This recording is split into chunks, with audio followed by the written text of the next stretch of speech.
नमस्कार व्यूअर्स, मैं हूं अमीश देवगन और आप देख रहे हैं न्यूज 18 इंडिया। और न्यूज 18 इंडिया के वीकेंड एडिशन यानी आर पार के वीकेंड एडिशन में आपका स्वागत है। और आर पार के वीकेंड एडिशन में आज बात होगी पार्लियामेंट सेशन आखिरकार क्यों वॉश आउट हुआ है, किस मुद्दे के ऊपर वॉश आउट हुआ है और इसका अर्थ क्या है। आज न्यूज 18 इंडिया के आर पार के वीकेंड एडिशन पे इसी पर बड़ी बातचीत।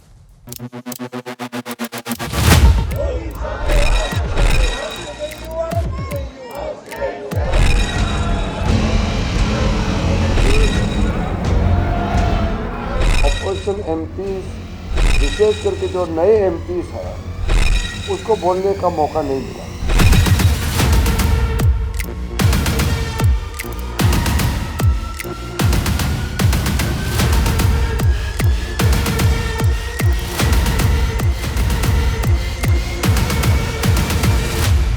ये अत्यंत निंदनीय है। इस तरीके से हंगामा करना और एक ऐसे आचरण का प्रदर्शन करना जो कतई स्वीकार्य नहीं हो सकता। इस तरह से हंगामा करना, बेतुकी बातें करना, सॉरी भी नहीं बोलना, तो ये क्या है? मैं तो कहूँगी ये जो बिगड़े हुए शहजादे हैं।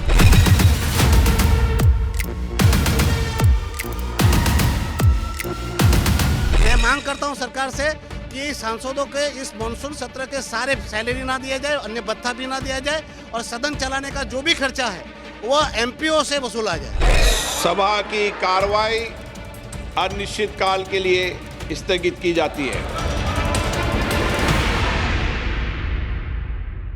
सुधांशु त्रिवेदी भारतीय जनता पार्टी के मेंबर ऑफ पार्लियामेंट हमारे साथ जुड़ रहे हैं, प्रवक्ता भी हैं। महुआ माझी जेएमएम सांसद हमारे साथ हैं, उनका अभिनंदन है। मेरे साथ आनंद दुबे हैं, शिवसेना उबाटा के प्रवक्ता नेता। मेरे साथ एके वाजपेयी हैं, सीनियर वाइस प्रेसिडेंट है अपनी पार्टी के और मुख्य प्रवक्ता हैं एलजेपी रामविलास के। मेरे साथ इस चर्चा के अंदर विवेक श्रीवास्तव जी हैं, उनका अभिनंदन है, सीनियर लीडर हैं लेफ्ट पार्टी के। मेरे साथ सतीश के सिंह हैं, वरिष्ठ पत्रकार, उनका अभिनंदन है। मैं आज की चर्चा की शुरुआत आपसे करता हूं विवेक, और आपको 50 सेकंड देखता हूं। विवेक, क्या आपको लगता है ये मॉनसून सेशन वॉश आउट रहा और प्रधानमंत्री अंत में ये बोले कि राहुल गांधी के चक्कर में कई टैलेंटेड ऑपोजिशन के लीडर्स को, यंग पार्लियामेंटेरियंस को भी मौका नहीं मिल पाता? राहुल की जिद के आगे विपक्ष नतमस्तक हो जाता है। जी नहीं, देखिए ये सारा का सारा जो है ये डेविएशन टैक्टिक्स है। It's all deviation tactics. कभी आप कुछ ले आएंगे, कभी आप कुछ। एसआईआर मेन मुद्दा है जो चल रहा है। और सबसे पहली चीज, आज प्राइम मिनिस्टर जो है चाइना के साथ रिलेशंस को इंप्रूव कर रहे हैं, तो कम से कम पैनल में बैठे सभी लोग हिंदी चीनी भाई भाई तो बोल दीजिए। और राहुल गांधी पे जो इल्जाम लगा था सीक्रेट एमओयू का, क्या हुआ? गायब। आपको नया एमओयू रूलिंग पार्टी बना रही है क्या? तो ये चीजें अमीश, जिस तरीके से राहुल गांधी को सेलेक्टिवली टारगेट किया जाता है, कभी चाइना का एजेंट, कभी सीक्रेट एमओयू, कभी अमेरिका में जाकर के देश को डिस्टेबलाइज करेंगे, कभी उनके डाइसेक्शन किया जाता है। This is all deviation. Prime minister डरे हुए हैं इंडिया अलायंस से, प्राइम मिनिस्टर डरे हुए हैं राहुल गांधी से। क्यों डरे होंगे इंडिया पार्टी अलायंस सत्ता से? में नहीं होती, बिल्कुल डरे हुए हैं। ओके, एके वाजपेयी का रिएक्शन लेना, फिर मैं सुधांशु त्रिवेदी के पास जाऊंगा। ओके, चिराग पासवान ने बड़ी स्टेटमेंट दी कि बहुत निंदनीय नहीं है जिस तरह से हंगामा करना है और एक ऐसे आचरण का प्रदर्शन करना जो स्वीकार्य नहीं हो सकता।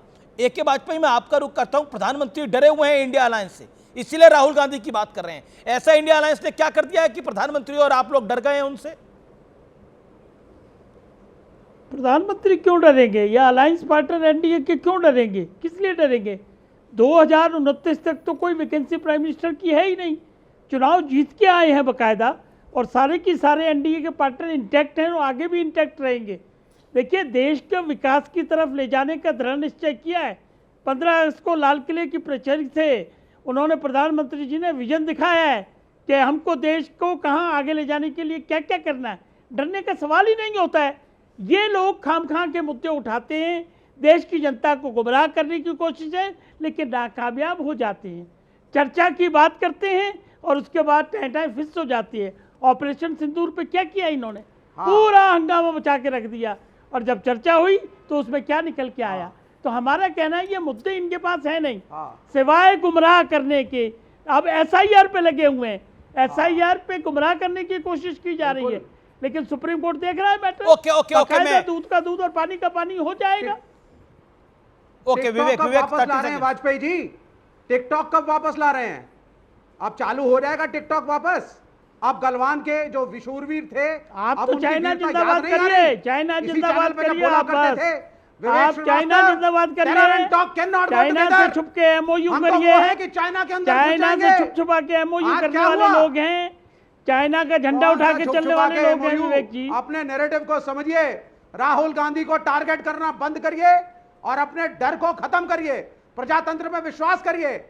आज अरे आप- क्या नहीं हुआ विवेक, जब विवेक, राहुल गांधी ने ये बोला लेक्चर था, आप एनडीए को दे रहे हैं। एक second, hold on, hold on. गए थे। ये लेक्चर आप जब एनडीए मीडिया को ने दे रहे हैं पोल कि खोली, प्रजातंत्र मीडिया में ने यकीन पोल रखिए खोली कि तो बोलने प्रजातंत्र लगे, के कहाँ जी हमारी प्रजातंत्र पार्टी के थी, अंदर हम वहाँ सबसे गए बड़ा थे। चुनाव होता है। सुधांशु त्रिवेदी हमारे साथ लगातार बने हुए हैं।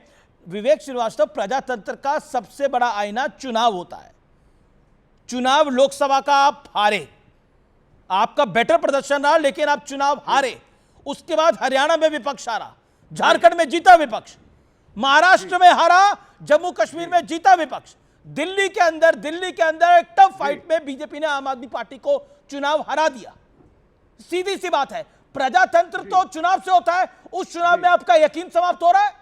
हाँ। आप हार रहे हैं, आप लेकिन हारते चुनाव हैं तो हारने कहते पर- हैं चुनाव आयोग चुनाव खराब हारने है, पर जीतते या हैं तो हराने तब पर- शपथ ले लेते हैं। सुनिए सुनिए सर, ये जो 10 सेकंड दुकान दूंगा। चला रखी है, देश चुनाव स्वीकार नहीं हारने करेगा ये हराने दुकान। पर- सर एक मिनट सर, 70 साल तक चुनाव जीता था, भाजपा को कभी एंटी नेशनल नहीं कहा, वाजपेयी को कभी एंटी नेशनल नहीं कहा, और यहां 10 साल से आए हैं Sonia Gandhi Chinese agent, Rahul Gandhi Chinese agent, Vivek Shrivastava Chinese agent, secret MOU, देश टूटने जा रहा है, चाइना घुसने जा रहा है। What nonsense. आप जीतिए चुनाव, लेकिन आपको राहुल गांधी अधिकार ने भी नहीं है मुझे नॉनसेंस कहा था anti-national आपकी देने का। तरह एक ऑर्डिनेंस के आपको लिए। अधिकार नहीं है ये। ओके, ठीक है, ओके, मैं रुक करता हूं सुधांशु त्रिवेदी का। सुधांशु त्रिवेदी, राहुल गांधी को टारगेट मत करिए, राहुल गांधी एक आंधी है। देखिए, आज विवेक श्रीवास्तव जी जिस शिद्दत के साथ राहुल गांधी का बचाव कर रहे हैं, मुझे लगता है तो दर्शकों को समझना चाहिए। कम्युनिस्ट के, लेफ्ट के समर्थकों के बैठे, लेफ्ट के प्रतिनिधियों के, लेफ्ट की एक ही जगह सरकार है केरल में, जहां उसकी लड़ाई राहुल गांधी की पार्टी से है। मुझे लगता है कितना बड़ा धोखा दिया जा रहा है केरल की जनता को। इसको मलयालम में जरूर डब करके पहुंचाना चाहिए केरल की जनता के पास, कि समझ में आएगा कि दिल्ली का दोहरा चरित्र क्या होता है, कि वहां पे लड़ाई लड़ते हैं और यहां देखिए कैसे हाथ पटक पटक के, झटक झटक के मार कर रहे हैं। अब अगर विवेक जी का टारगेट कुछ और हो, कन्हैया कुमार से प्रेरित होकर, तो बात दूसरी हो सकती है। इसलिए तब बात है तो मैं समझ सकता हूं, परंतु अब मैं ये बात स्पष्ट करना चाहता हूं। विवेक जी, सोनिया जी के बारे में किसी ने आरोप नहीं लगाया था। आपके ही कम्युनिस्ट कंट्री रहे, रूस की केजीबी के सारे, उसके ऊपर एक किताब लिखी गई थी, स्टेट विद इन स्टेट, ये वेलग्ना एल्बर्टस की किताब, उसमें सोनिया जी के बारे में इस ढंग की बातें लिखी हैं।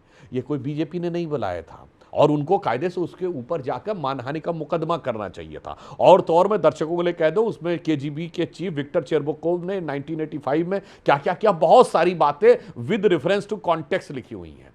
ये अपने ने नहीं लगाया था। एक स्वाइजर्स एलिस्टेटे मैगजीन थी, 19 नवंबर 1991, स्विट्जरलैंड से निकलने वाली, उसने राजीव गांधी की फोटो के साथ, डेट के साथ बोल रहा हूं, विवेक जी जाके चेक कर लीजिएगा। इसलिए ऐसे झटक पटक के मत बोला करिए, आरोप भाजपा ने नहीं लगाए हैं। ये सारे के सारे बात बाहर। और सोनिया गांधी जी OCCRP की सदस्य थी, उसको वो आज तक डिनाई नहीं कर पाई, जिसका भारत में क्या रोल था ये भारत में ही नहीं और विदेश की एजेंसीज के उसमें भी सामने आया। खैर वो सारा विषय छोड़िए, आज के विषय पे आते हैं। आज समस्या क्या है? सिंपल सी बात है कि एक SIR के अगेंस्ट में ये लोग इसलिए खड़े हैं चूंकि इनको ये लगता है, इसमें एक जानते सबसे बड़ा दोष किसका है? चंद्रबाबू नायडू जी का और नीतीश कुमार जी का। क्योंकि जब हमारी सरकार बनी 24 में, तो इनको लगा अरे मोदी जी तो कभी गठबंधन सरकार चलाए नहीं है, ये 2-4-6 महीने में गिर जाएगी, और वो वैसे 8 बाट जोहते रहे। आखिर में जब सरकार नहीं गिरी और 1 साल हो गया और लगा गठबंधन तो बहुत मजबूती से चल रहा है, वक्त बोर्ड पर भी वो गठबंधन साथ में है, अब छटपटाहट शुरू हुई। तो जैसे वो बिगड़ैल बच्चे होते हैं ना, कि अगर मैं मैच नहीं जीता तो फिर मैं विकेट उठा के भाग जाऊंगा और मैं कहूंगा कि नहीं नहीं नहीं, तो मैच ही गलत था, मैं अपनी हार स्वीकार नहीं कर सकता।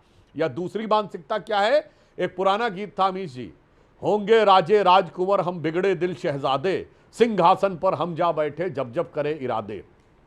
तो ये 3 बिगड़े दिल शहजादे घूम रहे हैं, राहुल जी, तेजस्वी जी और अखिलेश जी, जो अपने माता पिता के लिए प्रॉब्लम चाइल्ड रहे हैं वो अलग बात है। इनको लगता था ये तो मेरी पौती है, जब चाहेंगे जाके बैठ जाएंगे। मगर क्या बताएं, बीच में आ गया एक चाय वाला, और चाय वाले ने इनकी उम्मीदों पर ऐसा पानी फेरा है कि आज जो आपके स्क्रीन पे दिख रहा है ना अमित जी, इसका भारत के लोकतंत्र और चुनाव से कोई लेना देना नहीं है। यह कांग्रेस की छटपटाहट है।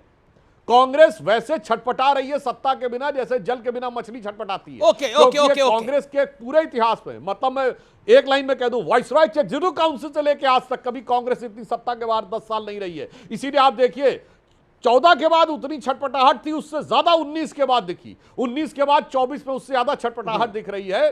तो और कुछ नहीं है, बिगड़े दिल शहजादों की ताकत पाने की छटपटाहट के अलावा इसमें कोई भी तथ्य नहीं है। जी मैं रुक करता हूं। विवेक क्या आपको लगता है ये छटपटाहट है?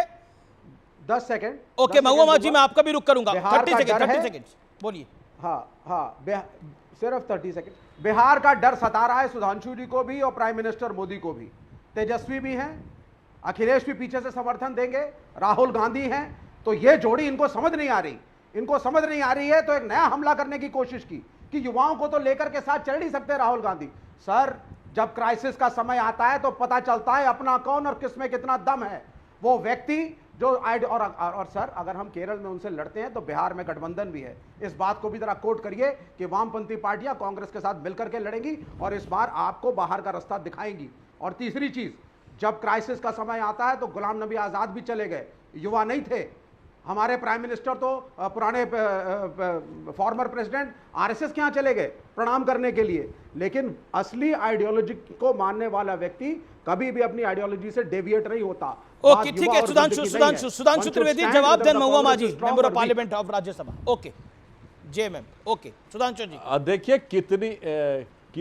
कितनी मासूमियत से इनकी हड़बड़ाहट में सच निकला कि हम केरल में लड़ रहे हैं तो बिहार में साथ साथ भी हैं। भाई साहब, बंगाल में भी आप लोग साथ साथ थे और एक और सज्जन आपके साथ थे, फुरफुरा शरीफ के गद्दी नशी, वो भी साथ में थे। तो आपके लिए तो वो लाइन नजर आती है कि बिहार में मोहब्बत और केरल में लड़ाई। जनता कह रही अरे मार डाला दुहाई दुहाई। जनता भली भांति समझ रही है। अब मैं एक और भी फैक्ट आपके सामने रख दूं। देखिए, आप लोग जिस प्रकार से कह रहे हैं बिहार में ये हो रहा है, बिहार में समस्या सबसे बड़ी क्या हो रही है कि तेजस्वी जी को आपने घोषित नहीं किया है।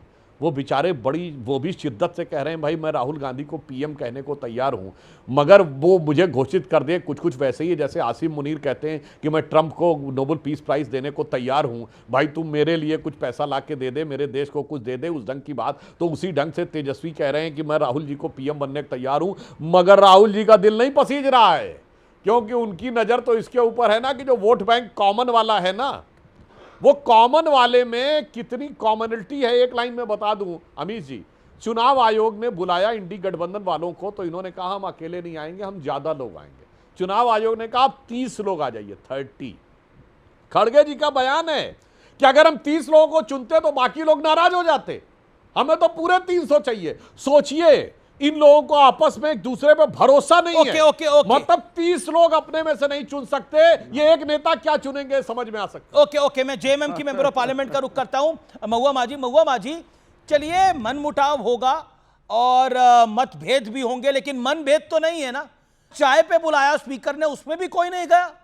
इतनी दुश्मनी, इतनी रंजिश क्यों? देखिए, इसी से पता चलता है कि इंडिया गठबंधन में कितनी एकजुटता है। इसी बात से प्रमाणित होता है ना। अभी आपने कहा कि आपस में एकजुटता नहीं है। अगर एकजुटता नहीं होती तो कोई ना कोई अलग से चला जाता माननीय प्रधानमंत्री जी से मिलने, लेकिन सारे लोग एकजुट होकर निर्णय लिए कि नहीं करना है, क्योंकि जिस तरह के कानून आ रहे हैं, विपक्ष के बगैर सब कुछ पारित कर दिया जा रहा है। जिस तरह से 30 दिन के अंदर किसी भी सरकार के चुने हुए मुख्यमंत्री को हटाने का, मंत्री को हटाने का जो निर्णय लिया जा रहा है, जो बिल पारित होने वाला है, ये कितना खतरनाक है। आपने देखा कि हमारे झारखंड में किस तरह से एक निर्दोष जनता द्वारा चुने हुए मुख्यमंत्री को ईडी सीबीआई का डर दिखा के रिजाइन कराया जाता है, 5 महीने तक जेल में रखा जाता है, और फिर माननीय सुप्रीम कोर्ट कहती है कि कोई सबूत नहीं है उनके खिलाफ। तो अगर ये कानून पारित हो जाए तो इसके बाद चाहे कितना भी आप निर्दोष प्रमाणित हो, वो तो गए। तो ये लाने की कोशिश, आपकी समस्या तो हर चीज से है ना। कि अगर शुचिता की बात नहीं, मैं कह रही हूँ कि शुचिता की बात अगर होती है तो राजनीतिक शुचिता होनी चाहिए। चुनाव के पहले किस तरह से जिनको आप ही लोग पानी पी पी कर भ्रष्टाचारी कहते थे उनको अपने पार्टी में लाते हैं, उनको मंत्री भी बनाते हैं। तो एक तरह से कहा जाए कि 100 चूहे खाकर बिजली चली आज को। आप शुचिता की बात करते हैं लेकिन तमाम भ्रष्टाचारियों को अपने पार्टी में लाकर गंगा जल से नहला देते हैं। और दूसरी बात की ये जो आपने कहा कि हम लोग सरकार नहीं चलाने दे रहे हैं, तो आप देखिए अगर आंदोलन नहीं होता तो क्या ऑपरेशन सिंदूर पर बात होती?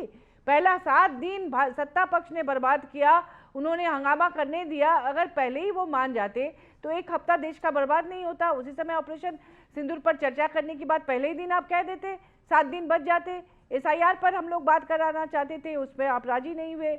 अब आप लोगों का ध्यान बटाने के लिए जब आप देख रहे हैं कि बिहार में पाला पूरा गेंद चला जा रहा है हम लोगों की तरफ, तो फिर आप नया एक शगुफा लेके आ रहे हैं कि हटाए जाएंगे। सुधांशु त्रिवेदी, CBI मानते हैं कि आपके मंत्री ज्यादा हैं, आप सत्ता पक्ष में हैं, आपके मुख्यमंत्री ज्यादा है, लेकिन आपके मुख्यमंत्री को, आपके मंत्रियों को ईडी सीबीआई तो बचा रही है ना। ओके, जवाब चाहे वो इलेक्टोरल बॉन्ड के देखिए, माध्यम से SIR से दिक्कत है, जो नया कानून अमित शाह लेकर आए हैं उससे दिक्कत है।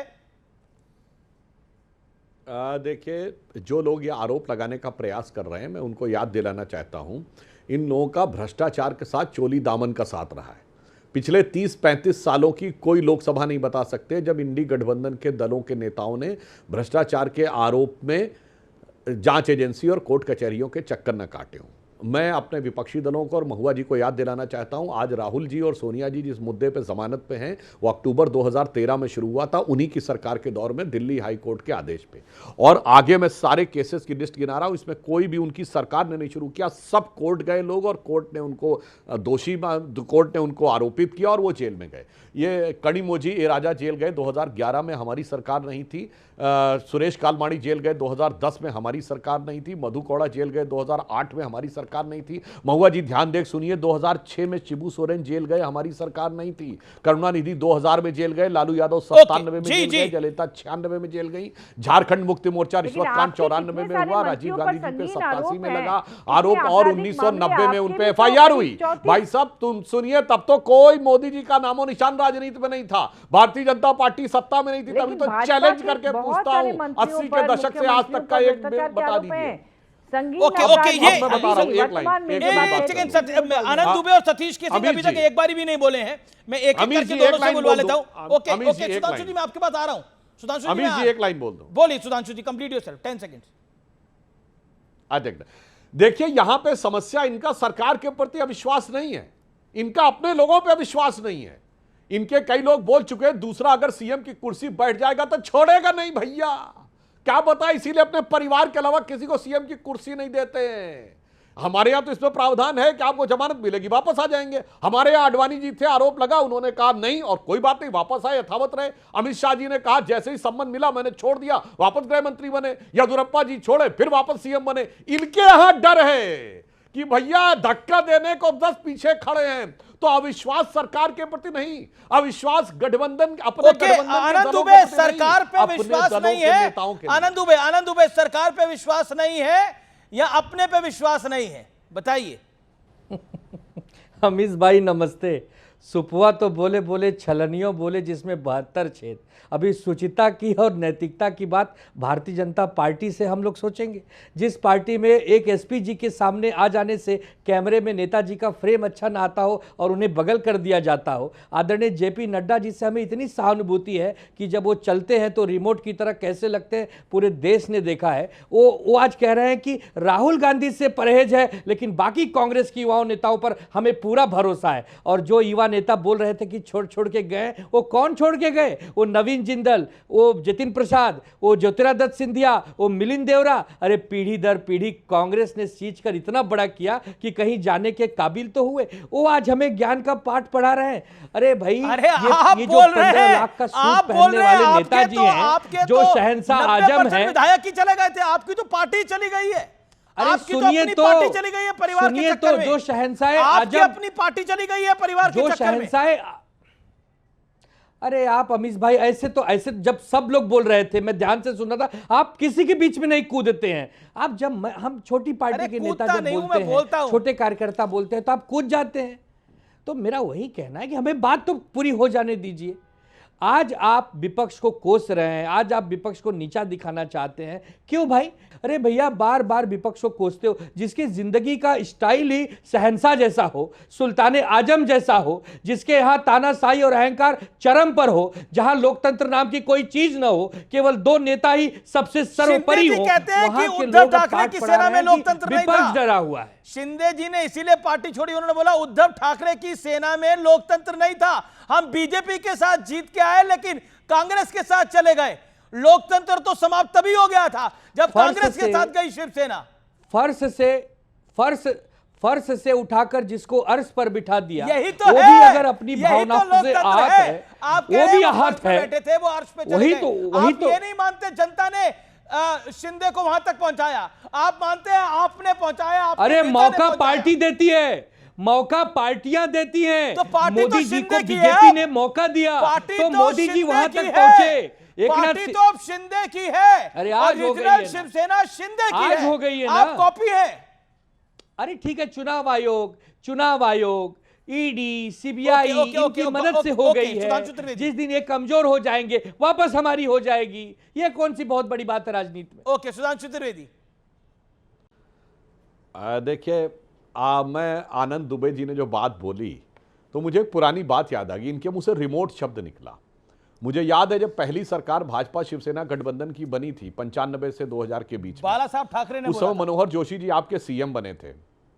हाँ, तो मैं नहीं, बाला साहब ठाकरे नहीं बोला था, मनोहर जोशी जी से प्रेस कॉन्फ्रेंस में पूछा गया कि आप पे यह आरोप है कि आप बाला साहब ठाकरे जी के रिमोट से चलते हैं। And the chief minister of Maharashtra who was from Shiv Sena has said, हाँ मैं बाला साहब ठाकरे के रिमोट से चलता हूं, क्योंकि उन्होंने मुझे नियुक्त किया। आप जेपी नड्डा साहब कह सकते हैं, नियुक्त नहीं किया। बाला साहब ठाकरे जी का दिया गया वीडियो अवेलेबल है जिसमें उद्धव जी और राज ठाकरे दोनों बैठे। उन्होंने कहा मैं जिस दिन चाहूं इन दोनों में से कोई भी जाके मंत्री बन सकता है, मगर ठाकरे परिवार का कोई व्यक्ति नहीं बनेगा। वो नैतिकता का प्रमाण था। और मैं एक और बात ऑन द लाइटर नोट बता दूं अमीश जी, उस जमाने में 96 के लोकसभा चुनाव में विपक्ष ने 98 के लोकसभा चुनाव में एक गाना उस समय बड़ा फेमस हुआ था, वो शिवसेना के सीएम मनोहर जोशी जी के खिलाफ यूज किया था कि अखियां मिलाए कभी अखियां चुराए, साहब ने किया जादू, कभी आंखें चुराए कभी दुम को हिलाए, रिमोट से होता काबू।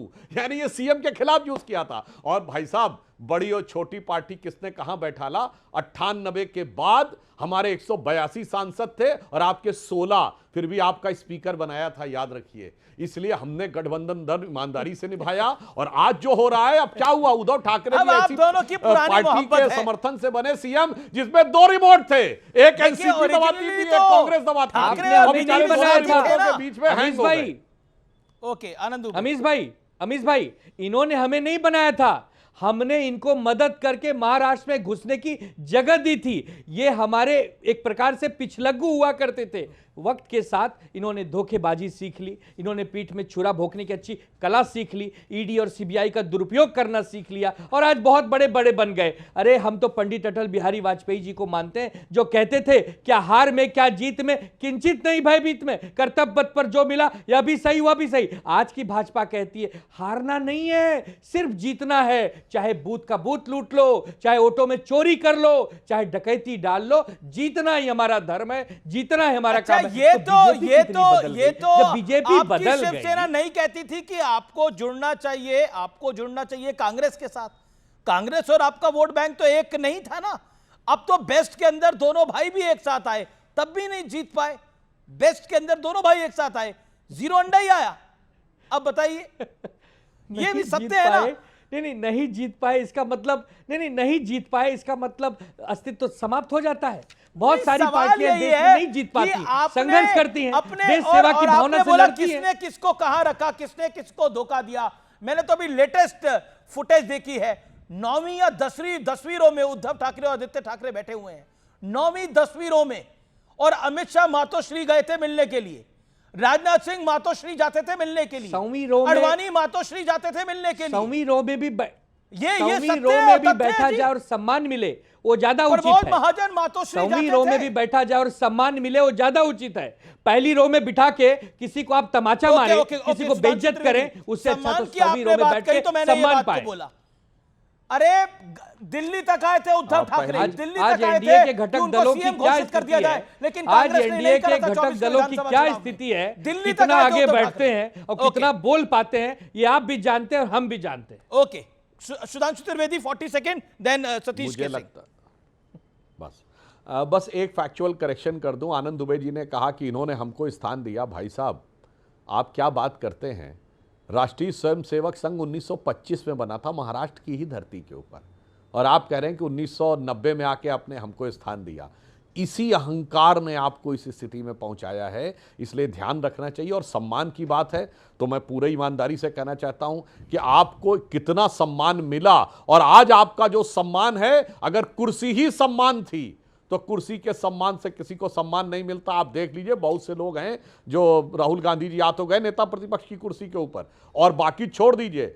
अंदरूनी तौर पे अगर इंडी गठबंधन के दरों में पूछ लिया जाए तो क्या, खैर वो विषय छोड़िए, मैं आज के विषय की बात करता हूं। आज एक बहुत खतरनाक विषय है। शिवसेना से मुझे इस बात को लेकर दर्द होता है कि ये प्रांतीय भाषाई आधार के ऊपर आकर तो लोगों से झगड़ा करते हैं, मगर अब बांग्लादेशी घुसपैठियों का मुद्दा नहीं उठाते हैं। कभी नहीं, जो देश के लिए सुरक्षा कभी खतरा नहीं, है, कहां कभी बाला नहीं, साहब ठाकरे भाषा के आधार पर कभी भी, आज कभी ये भी कहते शिवसेना ने हैं किसी का अपमान नहीं अमुक किया। भाषा भाषी के कान के नीचे हाथ बजा देंगे, नहीं, मगर जो बोला था नीतीश राणे ने कि फला फला रोड पे जाके कान के नीचे बजा के दिखाओ, भाई साहब वो आपके घर के नीचे आके बम बजा देंगे, वहां पे सन्नाटा हो जाता है। इसीलिए मैं कहना चाहता हूं भाई साहब, और एक और बात बता दूं आनंद दुबे जी, अभी एसआईआर की बात हो रही है, हिंदी भाषियों को हमेशा दिया है दूल्हे सीट।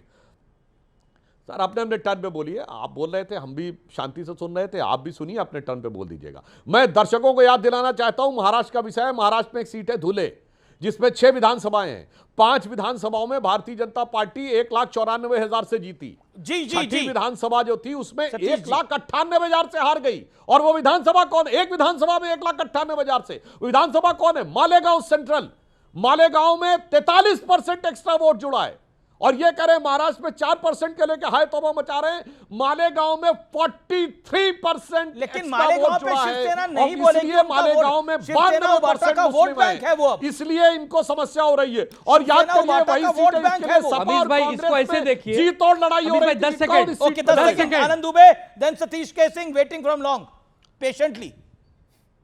इसमें भारतीय जनता पार्टी के प्रवक्ता और नेता असफल हुए हैं ये समझाने में कि सबका साथ सबका विकास कहने वाले आदरणीय प्रधानमंत्री जी नरेंद्र मोदी जी की जो भारतीय जनता पार्टी महाराष्ट्र इकाई है, वो अल्पसंख्यकों का विश्वास जीतने में कहीं न कहीं असफल हुई है। और अल्पसंख्यकों ने अगर इंडिया गठबंधन का साथ दिया है तो ये मोदी जी की जो योजना है सबका साथ सबका विकास, ये फेल हो गई है। ये बात मानना चाहिए, ये बात मानना चाहिए। में निपट गए हैं।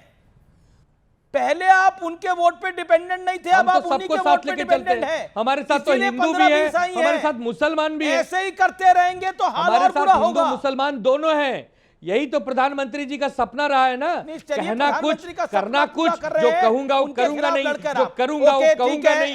ये कौन से सलमान खान मत बनिए, सलमान खान मत बनिए, नेता बनिए। लेकिन इसका लाभ आपको नहीं मिलेगा। चोला बदलने का लाभ नहीं मिला है आपको 24 के विधानसभा में। माया मिली न राम। ओके, और Satish casing, make you point. देखिए, एंड आई एम सॉरी मैं लेट आ रहा हूं। हाँ कोई बात नहीं, मैं कह रहा हूं 4 पॉइंट हैं मेरे। सबसे पहले तो सुधांशु जी ने कहा कि आरएसएस महाराष्ट्र में ही बनी। ये तो हमको लगता है पिछले साल बीजेपी तो आरएसएस से आज़ाद हो गई थी, तो अब उसका तो आरएसएस का जब जिक्र ये करते हैं तो मुझे थोड़ा हंसी आती है। बीजेपी आरएसएस से आजाद हो गई? अरे जेपी नड्डा जी ने कहा था ना। मैं ये कह रहा हूं, देखिए राहुल के चलते कांग्रेसी नहीं बढ़ रहे हैं। कांग्रेस, सुनिए ना, आप सुन भी लीजिए, कांग्रेस की चिंता प्रधानमंत्री जी को बहुत ज्यादा है। राहुल के वजह से कांग्रेस आगे नहीं बढ़ रही है। इतना वो व्यक्तिवादी हो गए कि 400 से 240 पर आ गए। हमको तो लगता है कि सुधांशु त्रिवेदी जैसे युवाओं को और उच्च स्तर पर कब मौका मिलेगा। युवा हैं, अब तो प्रधानमंत्री जी 75 के हो रहे हैं, तो ये देखने लायक चीज होगी। मुझे ये क्या लगता है कि राहुल गांधी की चिंता नहीं करनी चाहिए। मुझे लगता है कि अब तो ये हमको लगता है कभी कभी, मैं आप मजाक में मत लीजिएगा जी, कि ये लोग जो है ना पप्पू से इतना डरते क्यों हैं। हमको लगता है ये लोग सच में राहुल गांधी को प्रधानमंत्री बना देंगे।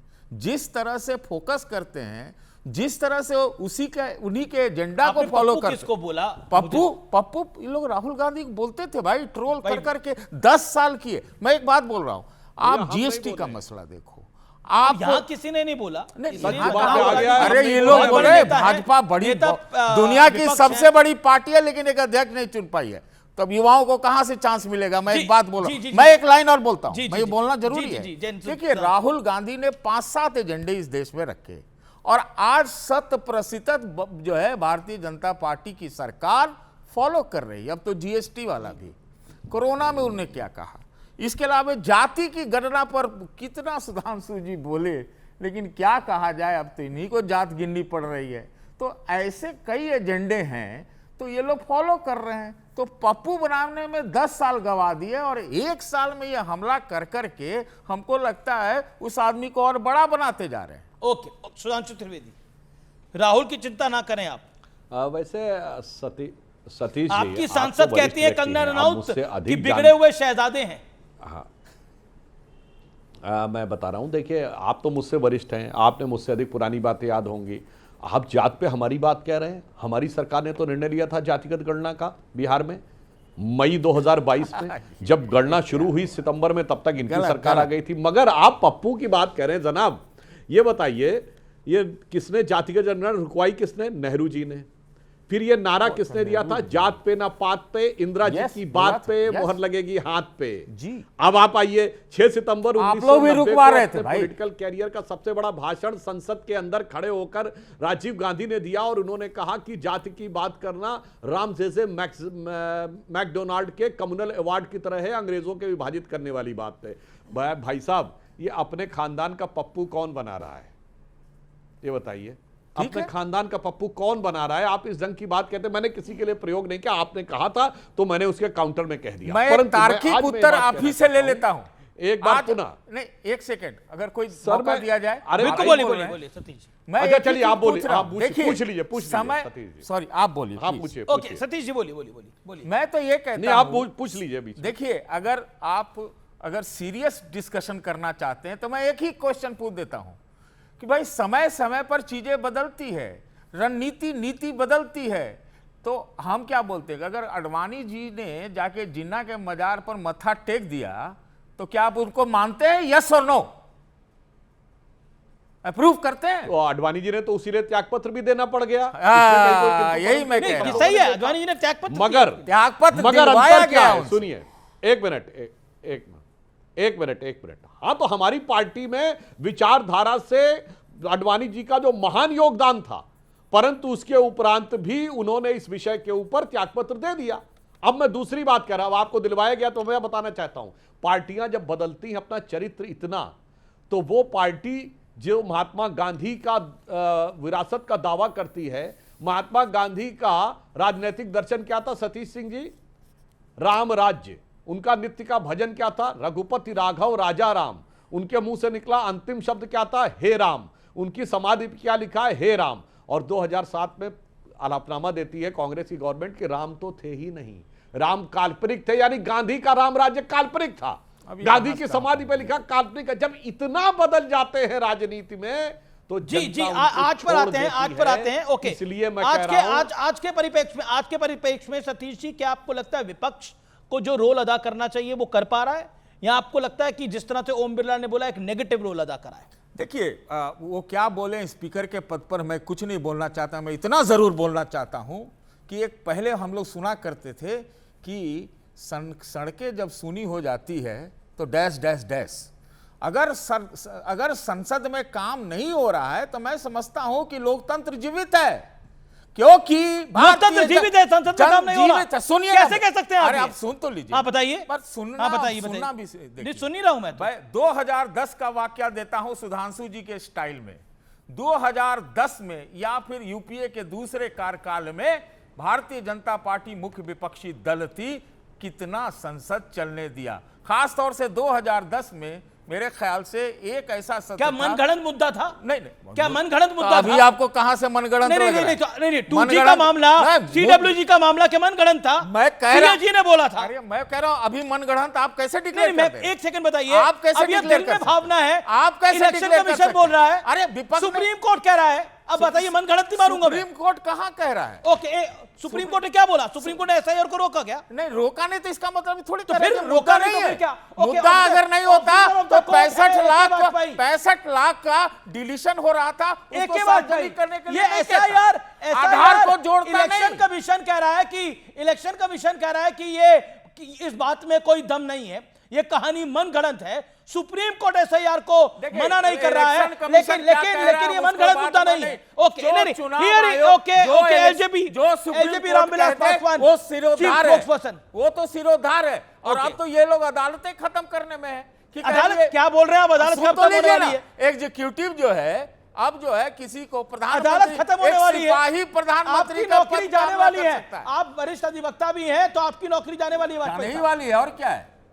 एक सिपाही सतीश के सिंह तो जो है पार्टी के प्रवक्ता नहीं है, लेकिन ये अपोजिशन की वकालत क्यों करे जा रहे हैं? अरे हम क्यों नहीं कर रहे हैं? SIR का मुद्दा जो है उसमें जरूर करेंगे। ये भी तो आज इधर है, कल अरे सही बात नहीं कह रहे आप। तो 12 साल से SIR जरूरी है कि नहीं, ये तो आप लोग खुद ही मान रहे हैं। अगर आप ये आरोप लगाते हैं कि 65 लाख के नाम कट गए या उसमें गड़बड़ियां हैं, अरे तो SIR तो जरूरी है ना। तो आपकी बात ये तो प्रूव हो गया। इलेक्शन कमीशन रूल बुक के हिसाब से काम कर रहा है और SIR की उनकी तरफ से आप कहे के लिए बोले, अब तो CEC सामने आ गए 1 महीना बाद। उन्होंने कहा कि जारी रखिए, बकायदा जारी रखिए। और आपके जो BLA होते हैं कर रहा था हो, लेकिन सही से तो हो, पॉलिटिकल पार्टी काम नहीं करेगी, इंटेंसिव रिवीजन हो और उसमें मृत लोग जो है जीवित लोग मृत पाए जाए, इसीलिए अब आप एक्सपोज हो रहे हैं। लेकिन राहुल गांधी सतीश के सिंह टैलेंट को आगे नहीं देते हैं, ये शिकायत कई बार हुई है। हिमंता बिस्वा शर्मा ने भी बोला है, ज्योतिरादित्य सिंधिया की तरफ से भी कहा गया है, जितिन प्रसाद की तरफ से भी कहा गया है। वो जाने नहीं पड़ते तो सब पार्टी छोड़ दी। आपको पता है 106 लोग भी कांग्रेस के जो सांसद पुराने नए जो भी हैं, ये सब कांग्रेस में थे, सब बीजेपी में है। लेकिन टैलेंट तो सब जगह बढ़ रहा है क्या? मतलब हर पार्टी की बात होनी चाहिए ना, खाली एक पार्टी की क्यों बात करते हैं? मैं आपको 2 पॉइंट जल्दी बता देता हूँ। देखिए, नहीं आपको लगता है किसी पार्टी में टैलेंट नहीं बढ़ रहा? कांग्रेस पे टैलेंट बढ़ रहा है, हाँ या ना? जो आरोप, चलिए मैं एक पार्टी पूछता हूं आपसे, कांग्रेस पे टैलेंट बढ़ रहा है, हाँ या ना? मैं नहीं जानता हूं। बीजेपी में टैलेंट बढ़ रहा है? मैं नहीं जानता हूं, लेकिन टैलेंट आरजेडी में टैलेंट बढ़ रहा है? मैं कह रहा हूं आरजेडी में टैलेंट बढ़ रहा है। देखिए टैलेंट समाजवादी भी रहेगा, वो बढ़ जाएगा। देखिए थरूर कैसे बढ़ रहे हैं। शिवसेना उबाटा में टैलेंट बढ़ रहा है? मैं नहीं जानता। आनंद दुबे यहीं के यही है, संजय राउत को 3 टर्म मिल गई है। ओके चलिए मैं एक लाइन तो बोलने तो दीजिए, आप इधर उधर कर देते हैं। मैं ये कह रहा हूं कि देखिए संकट के समय ना डाइवर्सन बहुत अच्छा चीज है, इधर से उधर डाइवर्ट कर दो, एक बयान। क्या कहना चाह रहे हैं आप? अब आप जो समझने वाले हैं समझ जाएंगे।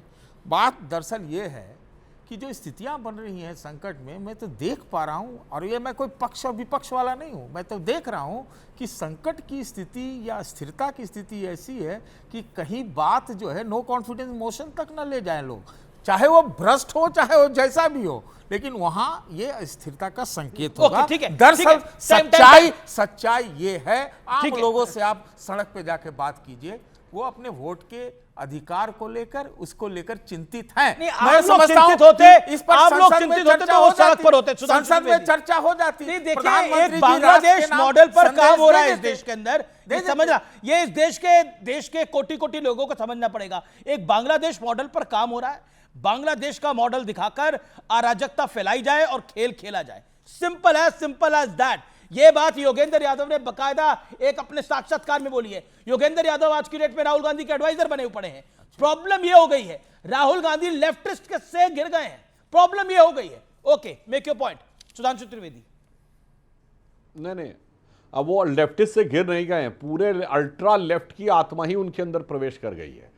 वैसे अभी सतीश सिंह जी ने कहा कि सड़क पे जाके एक दूसरे से पूछिए, तो ऑन द लाइटर नोट कह रहा हूं, मैं कैविएट लगा के कह रहा हूं, किसी को अपमानित करने के लिए नहीं, जस्ट मजाक की दृष्टि से कह रहा हूं। भाई साहब, आप संसद के अंदर तो खूब लोग सड़क पे दिखे पोस्टर वोस्टर लगाते हुए, पर बाहर तो कहीं पोस्टर नहीं दिखे। इससे ज्यादा पोस्टर तो आवारा कुत्तों के लिए जो भीड़ निकली उसमें ज्यादा लोग दिखे और ज्यादा पोस्टर लगाते हुए दिखे।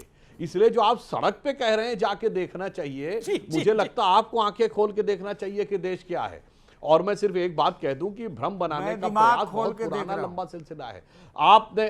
आपने LIC पे भ्रम फैलाया, HAL पे फैलाया, SBI पे फैलाया, आर्मी पे फैलाया, एयरफोर्स पे फैलाया, वैक्सीन पे फैलाया, मीडिया पे फैलाया, आपने पूरा का पूरा क्या कहते हैं सुप्रीम कोर्ट के बारे में फैलाया, जब CA NRC पे फैलाया। ये भ्रम फैलाते फैलाते आप फैल चुके हैं, रायता फैल चुका है, जनता को समझ में आ चुका है कि आपका एक ही मूल मंत्र है कि कोई सूरत बदलना मेरा मकसद नहीं है, मेरा मकसद है हर कदम पे विवेक इंतजार कर रहे हैं। Vivek, on a lighter note Sudhanshu Trivedi ने बात बोली कि कुत्तों पर ज्यादा भीड़ थी और ये वोट चोरी पर उतनी भीड़ पब्लिक की नहीं दिखाई दी। पब्लिक की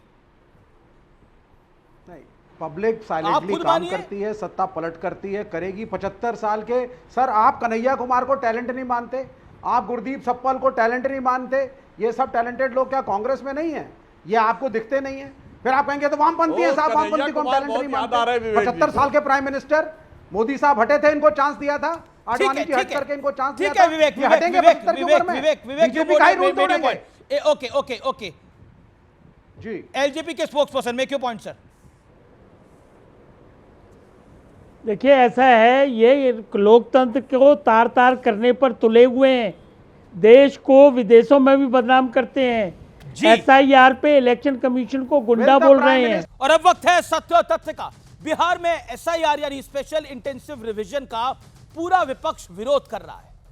हंगामा इस कदर बरपा है कि संसद का पूरा मॉनसून सत्र लगभग ठप कर दिया गया। जनता के करोड़ों रुपए बर्बाद स्वाहा हो गए। सवाल है, प्रश्न है कि बिहार में SIR कराया क्यों गया? चुनाव आयोग के मुताबिक वोटर लिस्ट के शुद्धिकरण के लिए, ताकि यह पता लगाया जा सके कि कौन भारत का नागरिक है और कौन घुसपैठिया। क्या हम घुसपैठियों को देश के इलेक्शन प्रोसेस का हिस्सा बनने दे सकते हैं? क्या हम अपने बच्चों के अधिकार छीनने दे सकते हैं? भारत, ये देश, ये धरती हमारी मां है और इसका ख्याल रखने का पूरा जिम्मा हमारा है, आपका है।